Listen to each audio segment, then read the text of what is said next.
Nossa apresentação hoje está estruturada em 3 etapas.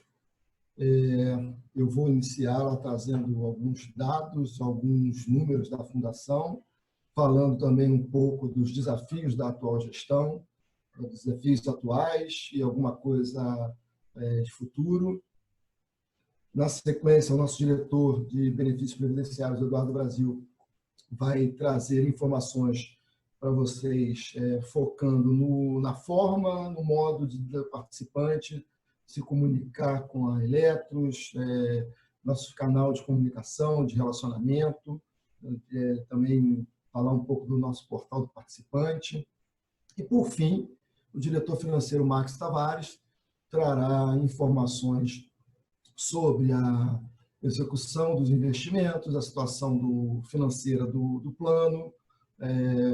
Obviamente, não pode deixar de passar pela questão da crise econômica que veio no rastro da pandemia do Covid-19, o reflexo que causou nas nossas estratégias de investimento, nos nossos investimentos, a reação, que nós tivemos para contornar, minimizar o impacto dessa crise.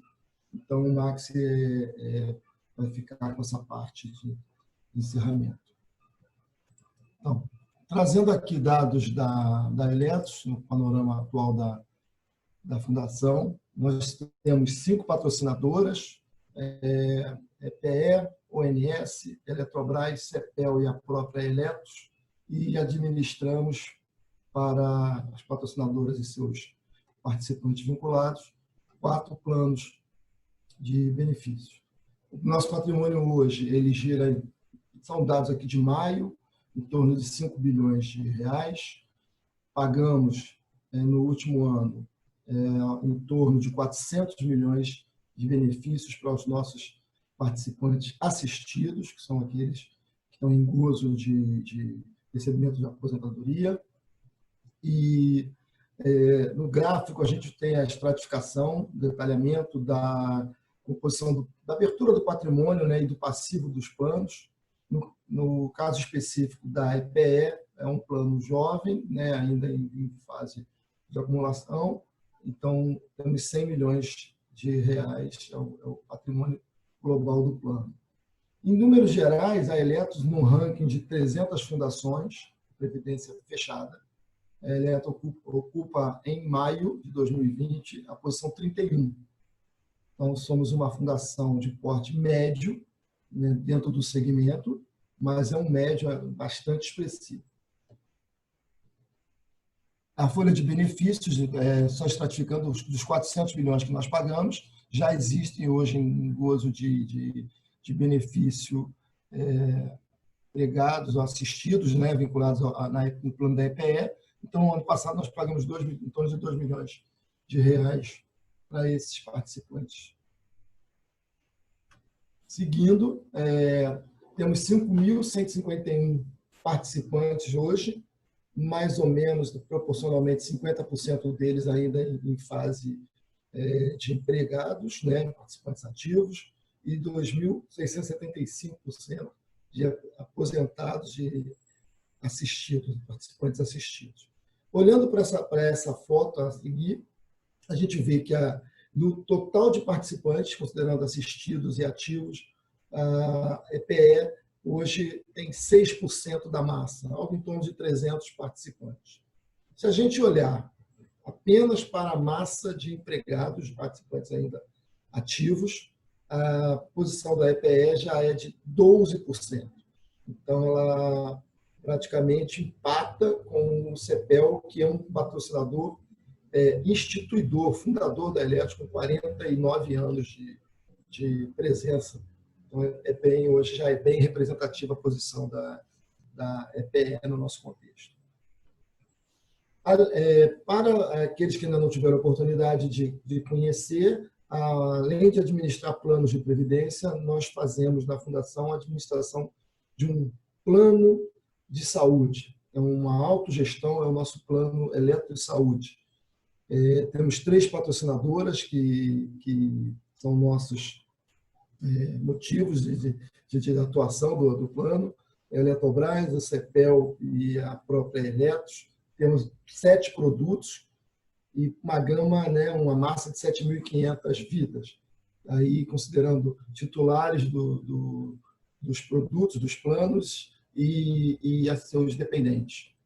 Uma rede de mais ou menos 740 credenciados entre hospitais, clínicas, e temos uma alegria de ter um plano equilibrado, com 30 anos de existência, com alto índice de satisfação dos seus clientes, né, e que não tem, na nossa percepção, não deve nada a outros planos da área de saúde que são oferecidos.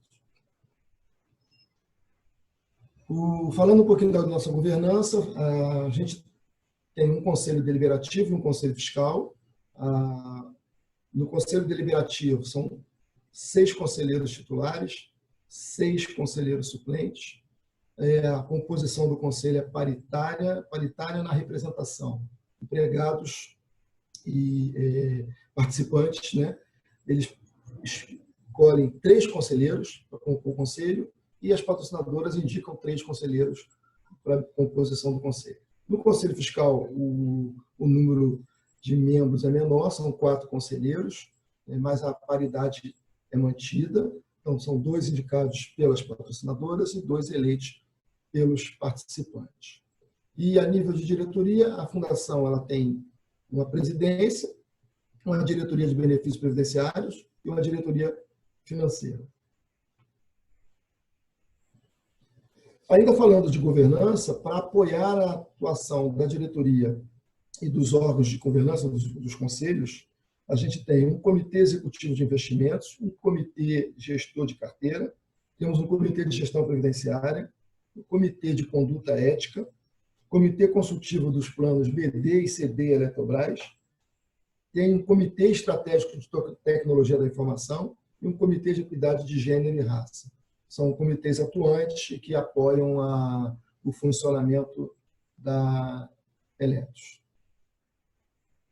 Um pouco do nosso compliance, a Eletros ela sofre auditoria anualmente, auditoria das suas patrocinadoras, auditoria independente, a nossa auditoria independente hoje é a KPMG, e também auditoria, não chega a ser anual, mas uma auditoria regular da Superintendência Nacional de Previdência Complementar, nosso regulador, a Previc. Dispomos de um canal de ouvidoria e um canal de integridade, cada um na sua especificidade, para que seja possível um contato do participante com a fundação, para trazer sugestões, reclamações, denúncias, etc. No setor de previdência, a Eletros tem satisfação, a honra de participar como membro titular do Conselho Deliberativo da ABRAP. A ABRAP é uma associação representativa das entidades fechadas de previdência complementar. Aproximadamente 95% das entidades atuantes no setor são associadas da ABRAP, o que dá a ela uma representatividade muito forte, seja fomentando soluções integradas, soluções para a nossa área de atuação, para o nosso setor de atuação, seja mesmo atuando junto a Congresso, Receita Federal, tudo aquilo que for do interesse das fundações, obviamente dos seus participantes, procurando agir proativamente para que a gente consiga, de legisladores e de reguladores, um melhor tratamento e as melhores regras possíveis. Também estamos presentes no SINDAP, que é o sindicato que representa as entidades associadas da ABRAP. No Conselho Fiscal, o titular representante da Eletros lá é o diretor Eduardo Brasil. A escolha dos 2 conselhos é feita mediante votação direta das 300 entidades que participam da ABRAP, e a Eletros já há alguns anos vem recebendo expressiva votação das suas co-irmãs. Na última eleição, no final do ano passado, dos 26 conselheiros eleitos para o Conselho Deliberativo, a Eletros foi a 11ª entidade mais votada, à frente, por exemplo, da Petros, que é uma entidade de porte grande.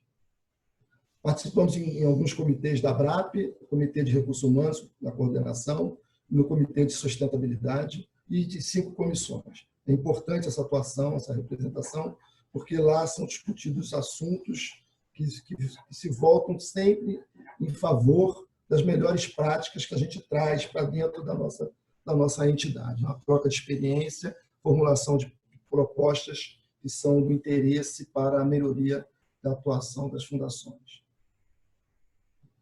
Agora, ainda nesse campo de governança, compliance, recentemente nós aderimos ao Código de Autorregulação e Governança Corporativa. É um código que traz compromissos das entidades que a ele aderem com a melhoria, né, a busca da perfeição na governança do seu negócio.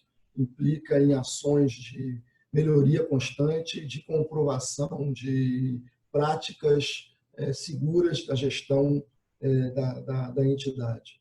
A Eletros é uma das primeiras fundações a aderir e ter a sua solicitação de adesão aceita.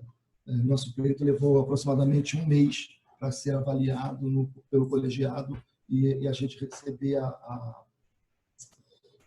o atestado de adesão. Agora, estamos na fase de ajustar as coisas que precisam ser melhoradas, cumprir um roteiro de demandas previstas no manual do Código de Autorregulação, para que a gente receba no próximo ano o selo de autorregulação. E é um diferencial equivalente ao que no passado a gente tinha nas ISOs, né, que as empresas perseguiam.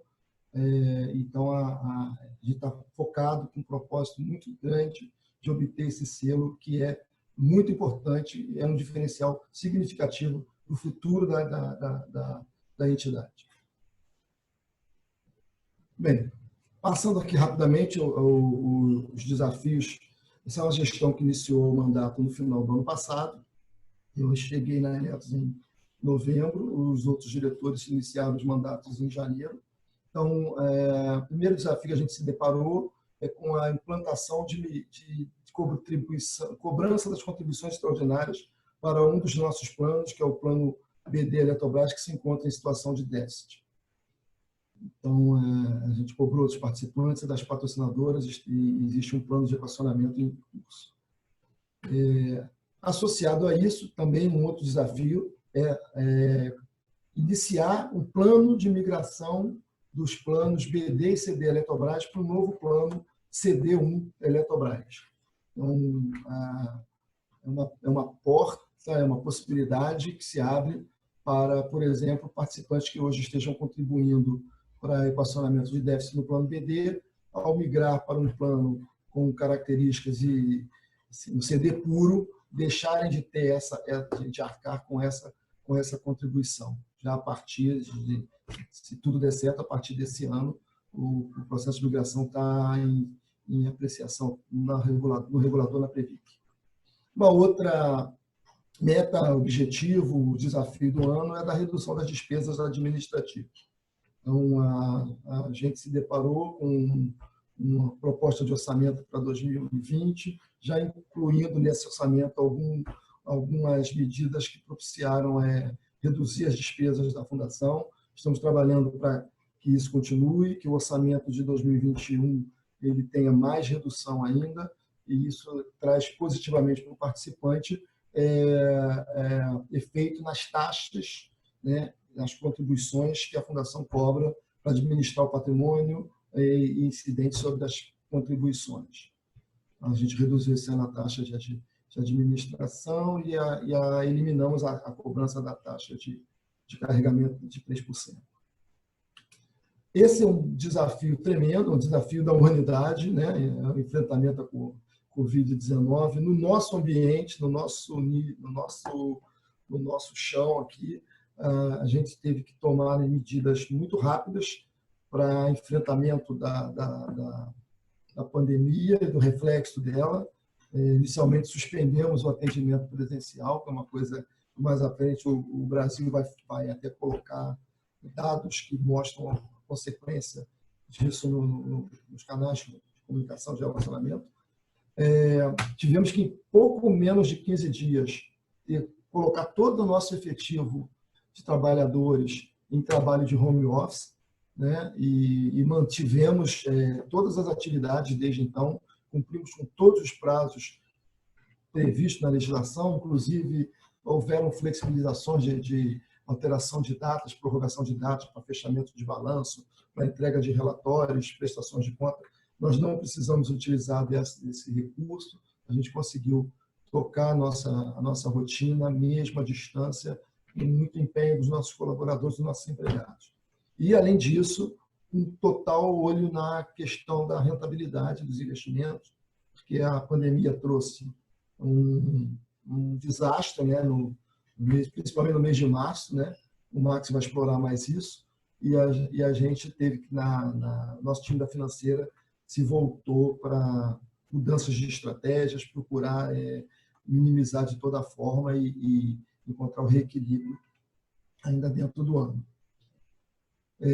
Esse é um desafio que todo o país está passando, que é todas as empresas, que é a adaptação à Lei Geral de Proteção de Dados, é uma legislação muito carregada e que é importante, e que o Brasil,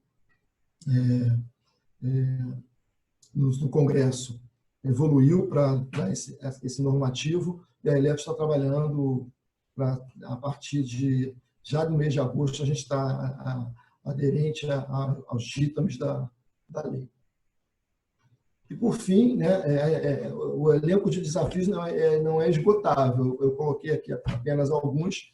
Um outro desafio que está no nosso radar é encontrar uma solução para a situação dos imóveis próprios da Fundação que se encontram desocupados.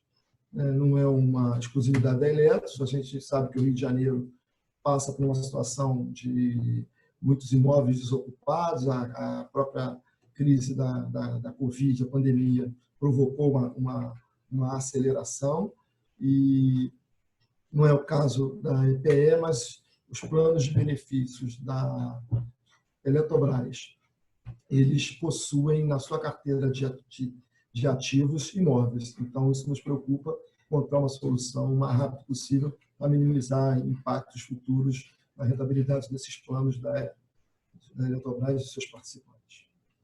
E pensando maior ainda, um outro desafio é fazer essa passagem da previdência passada para a nova previdência, um novo normal que se espera daqui para frente, né, da atuação das entidades de previdência.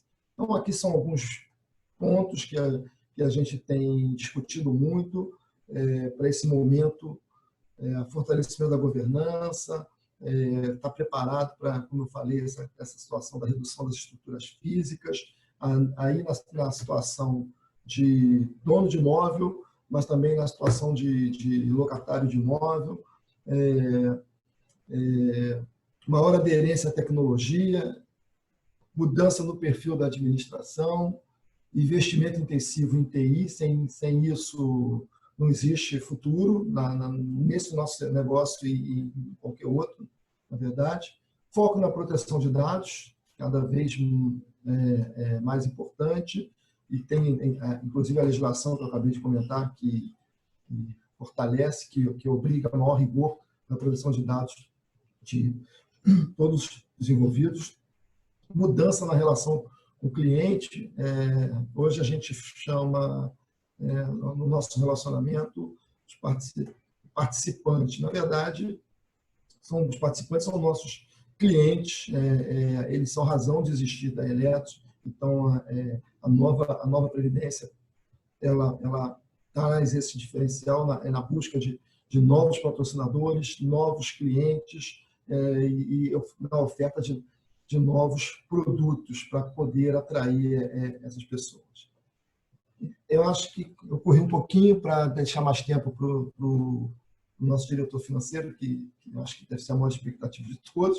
O Brasil vem na sequência, tem informações muito importantes da questão do relacionamento, de como falar com a Eletros, de como extrair informações da Eletros.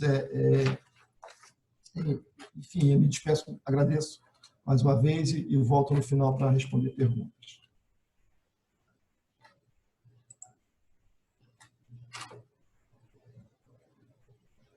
O Brasil está sem som.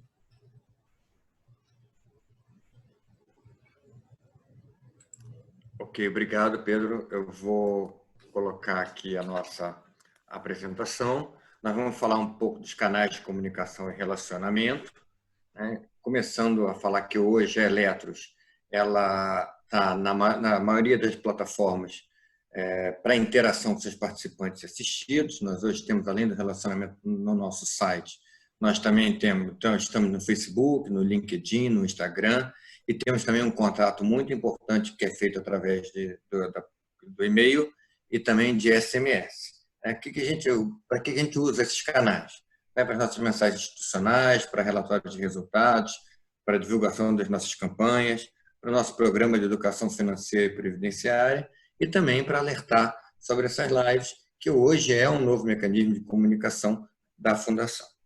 Quando nós falamos um pouco dos canais de relacionamento, lembrando que o presencial está suspenso por causa da pandemia, mas já volta agora no dia 17 de agosto, né, com o agendamento para esse atendimento presencial. Nós também temos o canal de relacionamento através do telefone, do chat, do e-mail e do nosso portal do participante, que também é feito através da web e do app. Nós vamos falar um pouquinho mais dela na frente. Por que a gente tem tantos canais, estamos em tantas plataformas? Hoje, o nosso sistema de atendimento ele monitora todas as demandas em todos esses canais. E nós observamos que, ano passado, nós tivemos mais de 19 mil atendimentos, realizados sendo 2.800 atendimentos presenciais, que é um número que já é elevado. Esse ano, nós já passamos, nós tínhamos 13.500, estamos passando perto de 25 mil atendimentos já em 2020, resultante, a gente entende um pouco pela necessidade, pelos efeitos causados pela pandemia e pelas ações um pouco do que o presidente Pedro falou anteriormente, do início das cobranças do Plano BD. Então, nós tivemos o nosso atendimento potencializado esse ano. Quando a gente observa esses atendimentos, o histórico desses atendimentos, nós observamos que 23% desses atendimentos eles teriam uma solução através do nosso portal do participante, tanto da web ou no app. Então, a gente percebe que hoje existe um contato dos nossos participantes assistidos feito através de telefone, através de e-mail, escrever e-mail, e ele poderia ter essa dúvida solucionada num simples acesso. A gente olha a utilização do nosso portal frente ao benchmark que nós fizemos da utilização do portal em outras instituições financeiras, vemos que a Eletros está muito distante. Enquanto as outras têm uma média de 42% de acesso, nós temos apenas 26%. Como é que nós podemos ter acesso a esse portal e o que ele nos traz? Né? Na página da Eletros, entrando lá na eletros.com.br, no canto superior direito, está lá um portal do participante, e quando nós entramos nele, nós temos acesso, principalmente os ativos ou os assistidos. Os ativos têm o seu rendimento, têm suas movimentações, têm as contribuições realizadas, têm rentabilidade, né, tem regulamento, cotas. Os assistidos têm seus contra-cheques, eles podem acompanhar os seus benefícios, né? E olhando a aba superior, aqui, a parte superior do portal do relacionamento, nós temos todas essas funcionalidades que podem ser utilizadas até a gestão do seu próprio empréstimo, se assim tiver, o participante pode ter, verificando quantas parcelas, qual é o volume, quanto pagou, e isso é importante, que a gente percebe que é uma demanda importante também no nosso central de relacionamento. Então, dito isso, a Eletros faz um convite para quem não utiliza, acessar a página da Eletros, entrar no portal do participante e navegar, fazer um teste. E aí, como é que pode ser? Como eu disse anteriormente, caso não tenha senha, seja o primeiro acesso, ou mesmo tenha esquecido a senha, é só clicar para recuperar a senha, lembrar a senha, vai receber um e-mail e aí pode fazer os testes e andar pelo portal e verificar quantas dúvidas, quantas informações nós disponibilizamos nesse portal do participante. Outro ponto importante, falando dessa comunicação, de relação às plataformas, que nós classificamos em duas vertentes. Uma nós chamamos de passivo, que é feito através do nosso site, do Facebook, da LinkedIn, do Instagram, e outra ativa.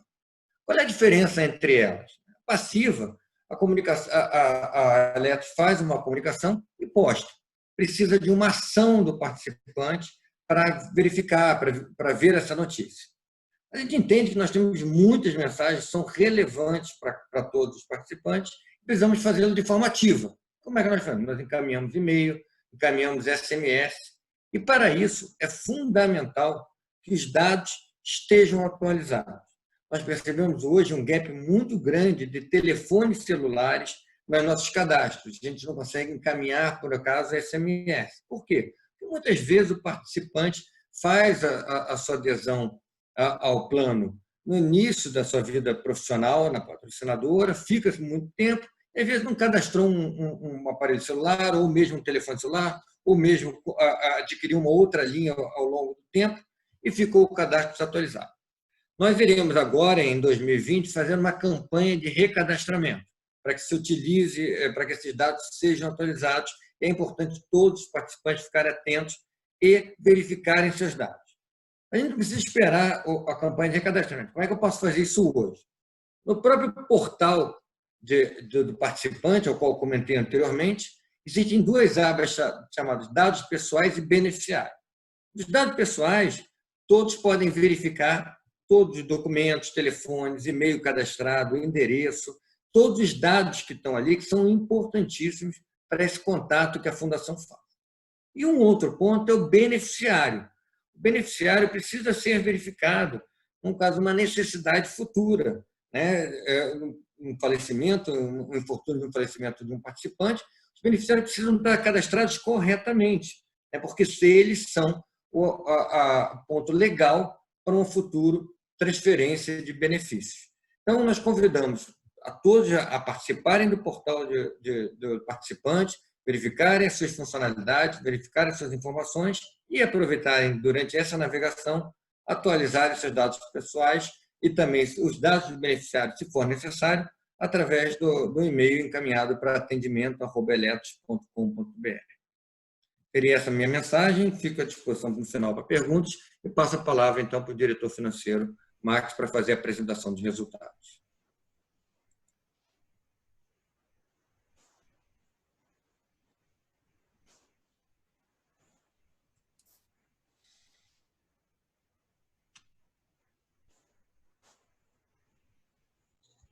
Boa tarde a todos.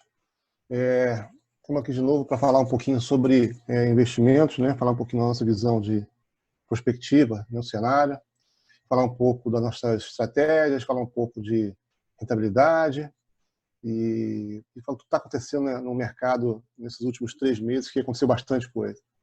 Então, começando aqui pelos impactos do coronavírus no mundo e no Brasil também, né? Assim que saiu passou o primeiro mês de março lá, o FMI fez umas projeções sobre o PIB, né? Sabíamos lá que o PIB ia sofrer uma queda forte por conta do freio que a economia iria levar com a pandemia, e o FMI lançou essas previsões, que naquele momento pareciam mais apropriadas de acordo com as variáveis que eles tinham na mão, né? É uma queda muito forte, se pensar que Estados Unidos, Europa caindo 8%, Estados Unidos caindo 12%, Brasil 9% de queda. Quem menos caiu aqui foi a China, né, que não cairia menos. Mas, assim, eu acho que existia naquele momento um certo exagero nessas projeções, por conta até do momento, de euforia daquele momento. Então, acho que já estão sendo revistos esses números. Algumas casas no Brasil mesmo já estão revendo para negativo de 5, negativo de 4 e alguma coisa. Não é maravilhoso, mas diante da pandemia, o que está acontecendo é um número factível, né? A verdade é que, no mundo, em 2020, o PIB real, né, dos países, ele vai ter um tombo aí de mais de 3% na maioria dos países. E isso é o que está dando um efeito muito negativo, e deu um efeito muito negativo nas perspectivas, né, e dos mercados, eu sentiram muito. Só que, para 2021, já tem uma certa reversão das expectativas, né? Isso já deu uma esperança para o mercado, para que, de repente, os investimentos voltem de novo a ter algum tipo de resposta. Mas não foi só por isso, né? Isso aqui é uma expectativa. Na verdade, o que está acontecendo também, aqui é uma projeção aqui no número de abril de 2020 do FMI, no relatório deles, informando quais foram os gastos totais dos países do G20, né, injetaram nas economias até abril, 4,5 trilhões de reais. Então, a esse montante todo no mercado, imagina tudo isso no mercado, injetando liquidez, que a gente fala no mercado, liquidez de recursos no mercado. Não de agora, já há algum tempo, já os bancos centrais já vinham atuando nas economias, através de títulos públicos, esse negócio todo, já injetando recursos no mercado. E isso também, assim, na tentativa de poder recuperar e não deixar a economia cair tanto, como mostrei naquele gráfico ali. E aí isso também gerou também uma expectativa de reversão nos agentes econômicos, e aí acabou que os ativos também responderam nessa direção de recuperação. Bom, os juros. Juros no mundo inteiro, o juro real, no mundo inteiro, ele é praticamente zero ou negativo. Esse juro ele não é de agora, ele não é por causa de pandemia só, não. Ele já vinha assim já há algum tempo, né? Há muito tempo já que vem a discussão no mercado com relação às economias que não estavam crescendo muito pouco. Isso vinha jogando juros para baixo, os bancos centrais jogando juros para baixo, tentar estimular a economia com isso. Tinha uma discussão sobre estagnação circular, que o mundo todo tem muita liquidez e muito concentrada, isso não estava ajudando no crescimento dos países. Então, já vinha há algum tempo. Então, a pandemia só potencializou essa queda de juros, né, para tentar segurar a economia o máximo possível. Estados Unidos não foi diferente, o juros dos Estados Unidos ele já era baixo. Essa aqui é a Selic deles lá, né, o Fed Funds. Já era baixo desde 2016, como tem no gráfico ali. A projeção para esse ano é ser 0,13 nominal, no ano que vem também, e no ano de 2022, 0,63, ou seja, um juros muito baixo. Só que isso é um número nominal. Quando a gente olha o real ele já é negativo há muito tempo, né? Então, a partir daqui, né, olhando para o mercado americano, que é um drive para o mercado para o mundo inteiro, no mercado americano, juntando a liquidez mundial, juntando o juros negativo, isso trouxe recursos para risco, né? No caso deles lá para a Bolsa. Então, a Bolsa dos Estados Unidos já vinha num ritmo de alta já há algum tempo. Então, isso aí também ajudou muito a esse mercado lá fora a subir como subiu de forma expressiva. Isso também ajudou o mundo, né? A nossa Bolsa também veio nesse vácuo dos Estados Unidos, né? Acho que o mundo inteiro faz isso. A questão é, o efeito da taxa de juros baixa ou negativa, somado aqui ao excesso de liquidez, que já vinha antes da pandemia, né? Provocou no mercado um aumento de tolerância a risco, ou seja, os riscos caíram, né? E mesmo com todo esse cenário negativo para esse ano, que a gente te mostrou ali, mesmo assim, tem uma busca por ativos de risco que é exatamente em função desse excesso de liquidez no mundo e juro muito baixo. Então, as pessoas naquela de ter que fazer um rendimento, tem que fazer o dinheiro render, buscam ativos de mais risco. E Bolsa é um desses ativos de risco. Aqui é só um exemplo, como eu falei antes. A Bolsa já vinha de algum tempo já se valorizando nos Estados Unidos, é a cor verdinha, né, lá de trás, e o juros vinha caindo também há algum tempo já. E isso já era antes da pandemia. A pandemia chegou, deu um tombo na Bolsa, puxou os juros no curtinho prazo aqui, né? Esses juros é o juros de longo prazo, 10 anos, mas no curtinho prazo ele deu uma esticada, mas no momento seguinte já começou a recuperar de novo. Ou seja, em 3 meses a Bolsa recuperou todo o ano praticamente aqui, a Bolsa americana. A recuperação foi muito rápida, acho que ninguém esperava se recuperar tão rápido assim. A gente, na live que a gente fez logo depois ali da pandemia, para acalmar o pessoal, a gente falava que esperava sim que uma recuperação poderia acontecer, mas não nesse ritmo acelerado, né? Mas aconteceu e está ajudando os investimentos. Aqui é o risco do Brasil, também vinculado ao que a gente falou ali. O risco vinha caindo há algum tempo já, a curvinha azul. Passou o mês de março, estressou, veio lá e foi quase 400 e alguma coisa o risco. E passou esse momento e começou a cair de novo, né? O risco está em 210, se não me engano, hoje, aqui é 256, porque está defasado esse gráfico. Mas tudo isso tem a ver com o que está acontecendo no mundo, né? Acontecendo no mundo de excesso de liquidez e juro baixo, também provoca né, essa queda do nosso risco aqui, apesar de todos os problemas fiscais que a gente tem. Vou ter falado daqui a pouco, um pouco sobre isso, mas acontece dessa forma. Bom, taxa Selic. A nossa taxa Selic não é diferente do mundo, ela vinha caindo também há algum tempo já.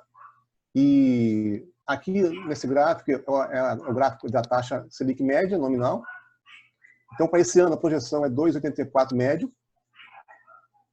Para o ano que vem, 2021, 2,10 da taxa média. Isso aqui é taxa nominal. Quando a gente olha a taxa real, a gente já enxerga juros negativos no Brasil também, de curto prazo. Esse ano, na verdade, o juro médio vai ser em torno de 1,04, o real. Mas se a gente pegar o de hoje até o final do ano, deve ser um juro negativo também, real. Então, a gente, olhando para aqui um cenário prospectivo de juros nosso aqui, a tendência é que, se isso se confirme de fato, ele vai se replicar o que está acontecendo no mundo. As pessoas também vão buscar, nessa linha, algum ativo de risco para compensar essa queda brusca na renda fixa. E o que eu estou falando? Por que eu estou falando isso e como é que eu provo isso para vocês? Esse gráfico aqui, depois eu volto na NTNB, é um gráfico que espelha a entrada de pessoas físicas na Bolsa, o CPF na B3, é a parte azul, e a linha laranja é a linha da variação da Bolsa. Reparem que depois de 2016, à medida que o juros veio caindo, o juros Selic, né, começou a aumentar a quantidade de CPFs na Bolsa, saindo de em torno de 500 mil para 2.800.000 em um pouco mais de 3 anos aqui, né? Então, isso também ajudou e corrobora o que eu falei antes. O pessoal está vendo um juro negativo e cada vez mais as pessoas estão buscando ativos de risco, né? A Bolsa andou junto com o mercado internacional e junto também com esse direcionamento de recursos, né, de pessoas físicas, principalmente aqui na Bolsa do Brasil. Então, isso ajudou bastante e o que eu falei, as pessoas com mais recursos no mercado e menos juros vão buscar ativos de risco. A curva de NTNB, essa aqui, ela deve ter uma semana atrás, eu subi um pouquinho até, mas é só para mostrar que os juros mais longos que a gente tem, que é o 2055, ele é real 3,70, ou seja, ele paga IPCA mais 3,70. E a nossa taxa de juros do plano é 4,80. Ou seja, o juros de maior risco que a gente tem, o título de maior risco de mercado, quero dizer, no Brasil, ele paga menos que 4,80, ele paga 3,70. Então, aqui também já é um sinalizador de que, se eu preciso dar retorno para o plano, preciso correr também risco para poder gerar aquele retorno de 4,80. Bom, o que temos de cenário para 2020 e 2021, segundo nossa consultoria MCM, né? Aqui você já pode ver que o PIB é menos 7 e não menos 9, como está no FMI. Esse número provavelmente também não deve ser o menos 7, deve ter uma revisão pela frente ainda, né? Deve ser, talvez não seja 7, seja um pouco menos pior que isso, vamos dizer assim. E 2021 é 3,5% de alta, é a previsão para o PIB. Selic é 2%, o fechamento aqui está em 2% hoje, e 2021 2,75%, uma pequena alta. Por que pequena alta? Porque a inflação ainda é baixa. A inflação para 2020 é esperada 1,8% e 2021 2,8%.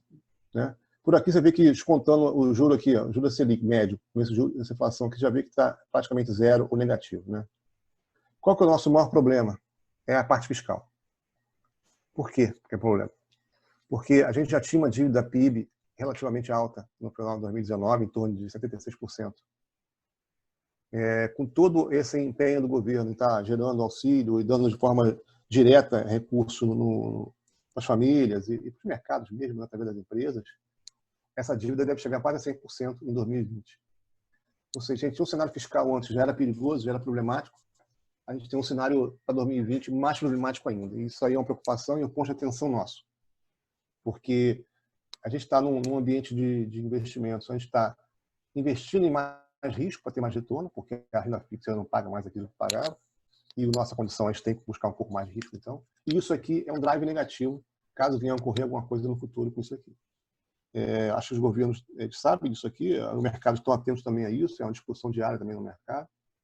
Tem que ser feito reforma, né, para tentar recuperar e dar possibilidade de crescimento, e aí sim, no futuro, diminuir essa curva. Então, por enquanto temos um cenário fiscal ainda que requer muita atenção. Tá?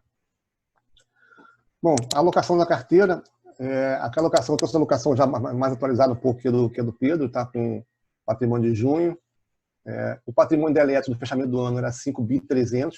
Aqui ainda tinha Ceron. A Ceron não está mais hoje com a gente, porque a Ceron foi vendida, né? Então, a Energisa-Prev, que faz a gestão dos planos deles, levou a parte da Ceron. Então, esse patrimônio que está hoje aqui de quase 5 bi, de 4.900 bi, também teve essa queda de saída do Ceron por aproximadamente 150 milhões de reais. Tá? Então, foi tudo isso aqui, não foi tudo rentabilidade, não, nem queda de investimento.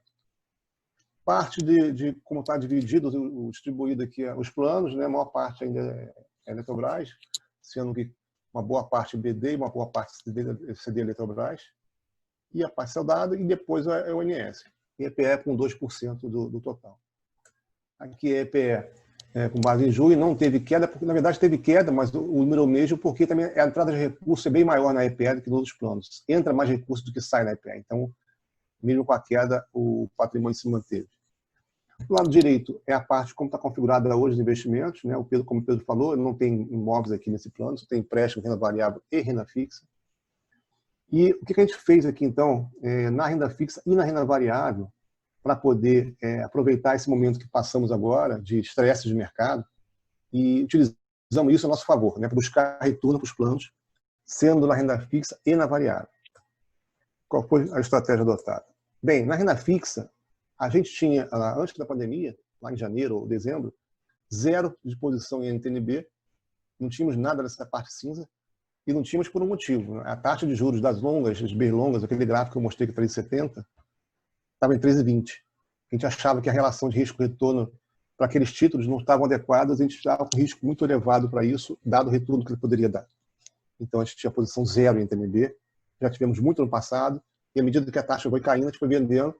E agora que a taxa estressou, né, em março, a taxa chegou a 5,30, ela saiu de 3,20, foi a 5,30, a gente começou a comprar de novo para o plano, compramos uma quantidade boa relativamente ao patrimônio, deu 20% da renda fixa. Isso ajudou bastante a renda fixa.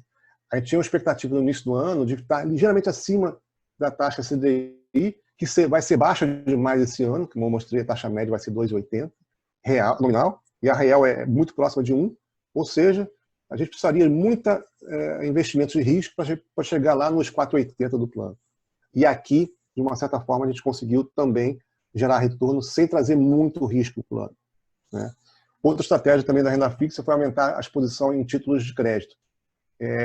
A gente tinha uma exposição um pouco mais baixa, a gente aproveitou o aumento de mercado também, com os estresses. Naqueles fundos que houveram resgates de fundos de crédito, os gestores teriam que vir no mercado para vender esses títulos e aí abria aquela possibilidade de taxa subir, e aí nesse momento a gente comprou alguma coisa, aproveitou o momento, também comprou para renda fixa alguns títulos. A carteira é essa aqui hoje de crédito, ela serve de crédito para todos os planos, né? Só para o CD EPE, mas são todos os planos, muitos aqui com taxas bem elevadas, tá? 150 do CDI, 140 do CDI. Então, nesse momento que os mercados abriram, a gente foi lá e conseguiu comprar um pouquinho para esses planos. E na renda variável também. A variável, a gente já tinha uma exposição a gestores externos e gestão interna. Como eu falei, a posição de renda variável nossa de 27%, ela já é uma posição um pouco mais elevada por conta, né, da dificuldade que a renda fixa vai ter de gerar retorno para os planos, né? Sabendo disso, o que a gente tem feito? A gente tem tentado diversificar a maior parte possível dos investimentos, não só nos segmentos, como também entre eles. Ou seja, nós estamos selecionando mais 4 gestores de renda variável para diluir essa gestão, né? Trazer mais tipos de diversificar de estratégia e dessa forma diminuir também essa possibilidade de ficar muito fora e ganhar na relação do índice, na verdade. A atenção aqui é ganhar do índice, é muito fora do índice que eu falo, é perder para o índice. Com essa condição de mais risco, nós estamos correndo para poder gerar mais retorno, a gente também identificou uma situação que a gente deveria já estar fazendo há algum tempo, porque a gente acha que é saudável. O que é saudável? A diversificação também entre multimercados estruturados e investimentos no exterior. A diversificação, nesse caso aqui, entre os segmentos é boa, porque ela dilui o risco, né? Se você está correndo mais risco, uma diluição de risco, ela é positiva nesse momento. Então, acho que é saudável fazer isso. Então, a gente está em fase de aprovação desses investimentos já, e provavelmente vai ter algum tipo de alocação nesses dois segmentos que a gente não tinha nada até então. Bom, rentabilidade. Aqui é o exemplo que eu falei, que aqueles títulos da NTNB ajudou o plano, né? Se a gente reparar aqui, até abril, a gente não tinha quase posição, a gente fez a alocação em abril e maio, esses títulos, sabendo que em algum momento as taxas iam fechar de novo. Veio até rápido demais o fechamento da taxa. E quando a taxa fechou, a rentabilidade dele atual ela cresce, né, aumenta rápido. Então, isso ajudou muito a renda fixa do plano, né? 4,6 contra 1,9 do CDI e 3,6 o proporcional aqui do 4,80 no período, né, o taxa do plano. Então, assim, você vê o efeito da estratégia na hora certa possibilitou a renda fixa dos planos CD ter uma recuperação também vis-a-vis o que ela precisa de pagar de taxa de plano e em relação ao CDI também. Então, é bom a gente estar sempre ligado no mercado, sempre ligado para tentar pegar uma oportunidade, entrar no momento certo e sair também no momento certo. Se a gente chegar daqui a algum tempo, não estranhe isso, chegar daqui a um tempo, identificar que a taxa da NTNB, que hoje é 3,70, a gente comprou lá na faixa de 4,70 na média. Chegar amanhã, a taxa 3%, a gente achar que esse risco não está apropriado a esse retorno. Temos que sair desse título. E a gente vai fazer isso de novo. Assim como a gente já fez ao longo de vários anos e tem dado certo, na verdade. Então, a gente está atento sempre a isso para poder maximizar o retorno do participante nesses casos. Na renda variável, ainda não está possível, não foi possível ainda gerar um retorno suficiente para zerar, né? Apesar de a gente ganhar do índice ali, a consolidada da renda variável, esse é um ano difícil, é um ano de, como eu falei, as variáveis são muito difíceis de você prever nesse momento de estresse, e os gestores, todas as estratégias diferentes também, acabam um ganhando mais, outro ganhando menos. Na média, estamos ganhando do índice, nosso objetivo é ganhar do índice. Ganhamos muito mais do ano passado, do ano retrasado, em relação ao índice, né? Isso ajudou bastante também, mas ainda é um pouco mais difícil mesmo. Acho que, já passando aqui uma visão que a gente acha no curto prazo, esse cenário de combinação que eu mostrei de excesso de liquidez no mundo, com juro negativo ou zero real, isso deve continuar estimulando ainda ativos de risco, né? Foi bastante, eu acho, já no curto prazo, foi muito rápido até, talvez não tenha a mesma velocidade daqui para frente, mas eu acho que, dado esse cenário de curto prazo, eu acho que as pessoas vão tender a buscar risco, né? Então, acho que ainda é válida essa nossa alocação em renda variável, e também na NTNB ainda é válido, dado esse cenário de um pouco mais assim de propensão a risco. Aqui, por último, a rentabilidade dos perfis do CVAPE, reparando que aquele plano que tem mais bolsa, que é o puro agressivo, está até errado aqui embaixo, desculpa, não é puro não, é CVAPE agressivo. Está em zero, ou seja, a bolsa está caindo 10% ainda, e mesmo a posição do plano com 45% de bolsa já conseguiu zerar todo o estrago do ano, ou seja, o plano chegou, esse perfil chegou a cair 16%. E 4 meses depois ele zerou. Então, teve aqui a ajuda na alocação em bolsa, que nós aumentamos, né? Não nesse perfil aqui, lógico, no perfil elétrico, e também ajuda na renda fixa. E a gente pode até ver aqui, no super conservador, que só tem renda fixa, 4,9. Ele ajudou bastante nessa reta final, a rentabilidade dos planos. Como os perfis também compram renda fixa, né, a parte variável é dada, mas tem a parcela de fixa, que também compram aqueles títulos, aquela carteira de títulos. Então, isso também colaborou muito para a rentabilidade aqui dos perfis, né? Então, é isso, gente. A gente tem, na verdade, uma perspectiva de curto prazo ainda ligeiramente otimista, eu diria assim. Acho que talvez realização forte não tenha, a não ser que aconteça alguma coisa muito diferente que está sendo apontada nos cenários.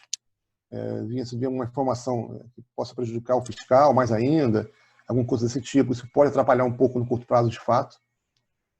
Mas, se nada acontecer nesse sentido, se realmente esse cenário que a gente falando aqui de juros baixos, negativo, e liquidez continua, é possível que no médio prazo ainda os ativos de risco tenham uma valorização talvez mais atrativa que a renda fixa, vamos dizer assim.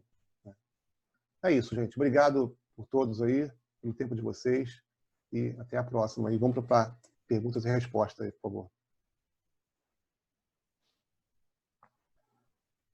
Obrigada, Max. Obrigada. Vamos lá. Temos algumas perguntas aqui. Eu queria começar com o Pedro. Pedro, tem perguntas sobre o selo de governança. Estão perguntando se também inclui os processos de investimentos. Microfone. O som, Pedro. Isso. Desculpa. Uma pergunta. Não. Processo de investimento é um outro código, a autorregulação e investimento, que veio antes, inclusive, do autorregulação e governança corporativa. E os investimentos, a Eletros já apresentou toda a documentação ao órgão certificador. É um processo um pouco mais demorado e, na verdade, a gente tinha uma expectativa de ter aprovação do nosso selo ainda no primeiro trimestre, porque o material está com o regulador desde o final do ano passado, mas a pandemia atrasou a análise e a última informação que a gente dispõe é que eles retomaram agora a análise dos processos que foram paralisados e a gente deve conseguir o selo de autorregulação em gestão de investimento ainda esse ano. Já temos não existe, aproveitando a oportunidade, na área de previdência não existe um código, um selo de autorregulação. Então, por não existir isso, a Eletros foi buscar uma certificação ISO. Então, foi precursora disso. A Eletros é uma entidade certificada nos seus processos de gestão de previdência. E a gente já está indo para o terceiro ano com este selo, a ISO 9001. Próxima pergunta, Chay, tem mais alguma? Obrigada, Pedro. Tem sim. A Roberta, e aí eu acho que o Max pode responder, né? Está perguntando sobre a redução na taxa da Eletros, né? Recentemente a gente fez até uma live sobre isso com a EPE. Então a pergunta dela é se houve aumento da taxa para a EPE, se há plano de redução. Ela comenta que está pagando atualmente quase 12% das contribuições. Então, queria que você explicasse um pouquinho sobre a redução das taxas e se tem alguma coisa relacionada a esses 12% da contribuição que ela fala. Podia você explicar um pouquinho sobre isso? Claro, sim. Então, Roberta, assim, eu acho que tem uma confusão aí. A taxa de administração que a gente cobra no plano, que é aquela taxa quando você vai no banco lá e para gerar um fundo de investimento que tem lá, a nossa taxa é 0,40 ao ano, que é uma taxa competitiva quando você olha para o mercado, no mercado de previdência. O mercado aberto, a taxa de 0,40 é muito competitiva, que a taxa é muito mais elevada que isso lá fora. Eu acho que está sendo uma certa confusão. Essa taxa que você está falando de 12% não é a taxa de administração do plano, né? Essa é uma outra taxa. Isso é um benefício, na verdade, que vocês têm, né? Que não é do plano de vocês, na verdade, tá? Não é a Eletros que determina esse número, é a consequência do plano de vocês. Então, não tem a ver com 0,40. O nosso 0,40 é bem competitivo. Obrigada, Max. E também tem uma pergunta da Virna, que eu acho que você deve ter respondido no último slide aí, mas acho que vale a pena voltar, né? Ela pergunta qual dos perfis está sofrendo menos impacto com relação ao novo valor da taxa Selic. Virna, assim, se a gente não fizesse aquela operação que eu falei de NTNB a compra depois de março, quando as taxas estressaram, toda a gente foi lá, aproveitou o momento e comprou, ainda assim, o perfil super conservador, com esse momento de pandemia, com todos os mercados de risco estressaram, o super conservador ele teria ali um ganho ligeiramente acima do CDI. Entretanto, ele não conseguiria bater a taxa do plano, aquele 4,80, né, que é aquele 3,6 que eu mostrei no gráfico. Tá? Então, por isso que foi importante a gente ter comprado as NTNBs na hora certa, para poder gerar retorno na renda fixa, capaz de superar também o 4,80, que é a taxa do plano. Tá? Que no período deu 3,60 nominal. Tá? Nós deu 4,60, se não me engano. Então, assim, o perfil super conservador, se não fosse um momento desse, se a bolsa estivesse andando como no ano passado, por exemplo, ele seria provavelmente o último da fila. Ele estaria perdendo mais longe, distante da rentabilidade, porque ele é um perfil super conservador, que eu tenho basicamente renda fixa de baixo risco, que tinha, né? Agora tem um pouco mais de risco, que a gente colocou no NTNB, que é um tipo de volátil. Então, o super conservador, hoje, nessas condições, ele é o melhor plano, o melhor perfil, desculpa. Mas, assim, não quer dizer que ele vai ser o melhor perfil sempre, nem com o melhor perfil esse ano. A gente, só depois de terminar o ano que a gente vai saber, de fato, Porque se a Bolsa retorna para os 115 mil pontos, 120 mil pontos, provavelmente aquele perfil mais arriscado vai superar o perfil super conservador. Então, assim, graças também à nossa estratégia de ter comprado as NTNBs na hora certa, conseguimos fazer com que o super conservador fosse o melhor por essas condições, tá, de mercado. Então, se não fosse isso, provavelmente a gente não estaria ganhando do taxa do plano e estaria muito próximo do CDI. Então, é por isso que é importante que eu falei, a gente está sempre ligado no mercado e atento às estratégias para poder gerar o máximo de retorno possível para participantes. Obrigada, Max. A gente está chegando ao final da transmissão e tem uma última pergunta aqui do Luiz Paulo. Ele pergunta se a carteira de renda variável conta também com FII. Qual o percentual? Não, o FII é um fundo imobiliário, são fundos imobiliários, né? A gente não tem fundos imobiliários hoje. Pensamos, já discutimos em algum momento ter alguma parcela de fundo imobiliário. É possível, não estou dizendo que não vai ter, é possível sim. A gente tem uma condição hoje, pelo menos planos CDs, como o Pedro levantou, que tem a carteira de imóvel, e é bem provável, está sendo uma discussão ainda, tá? Entre o governo e algumas fundações, e tudo, a BRAP e tudo isso, se essa carteira de imóvel vai ter que ser transformada em fundo imobiliário. Por que eu falo que deverá ser transformada? Porque existe um processo de segregação real dos planos, né, por CNPJ mesmo, que vai acabar levando as fundações ou a colocar isso num fundo para ser mais fácil de você lidar com aquele investimento, né? Ou você vai ter que desmembrar aquele imóvel em vários planos lá e depois tentar, que é mais difícil, e vender isso, mas gera um custo. Por isso que eu falo que o fundo imobiliário é um caminho, de repente, viável para alguns planos, mas não descartando também que pode ser, sim, analisado comprar fundos de imobiliários de mercado. Eu acho muito interessante. Para a pessoa física, principalmente, que tem um desconto de imposto de renda. Para a fundação em si, para os investimentos da Eletros, né, do participante lá dentro, não tem esse benefício de imposto de renda. Então, para o participante, na pessoa física, é atrativo para caramba, porque ele não paga imposto de renda ali, né, nos rendimentos. Mas, assim, é um fundo que a gente vai estar sempre discutindo e pode ser que um dia a gente coloque, sim, recurso lá. Não temos hoje nada. Obrigada, Max.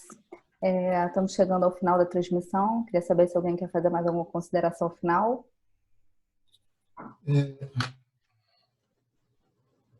Apenas a despedida final, agradecer a presença de vocês.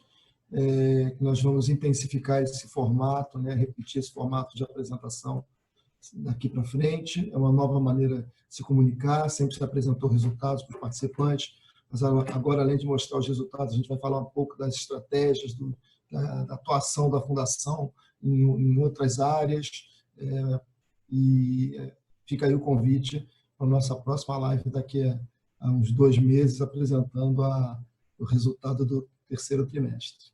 Obrigado a todos, obrigado a Sharon por ter conduzido a live e aos meus colegas diretores pela participação deles também. Bom, eu que agradeço vocês também aqui pelo tempo, pela apresentação, agradeço vocês que estiveram conectados com a gente e até a próxima. Tchau, tchau. Obrigado, boa tarde a todos. Obrigado.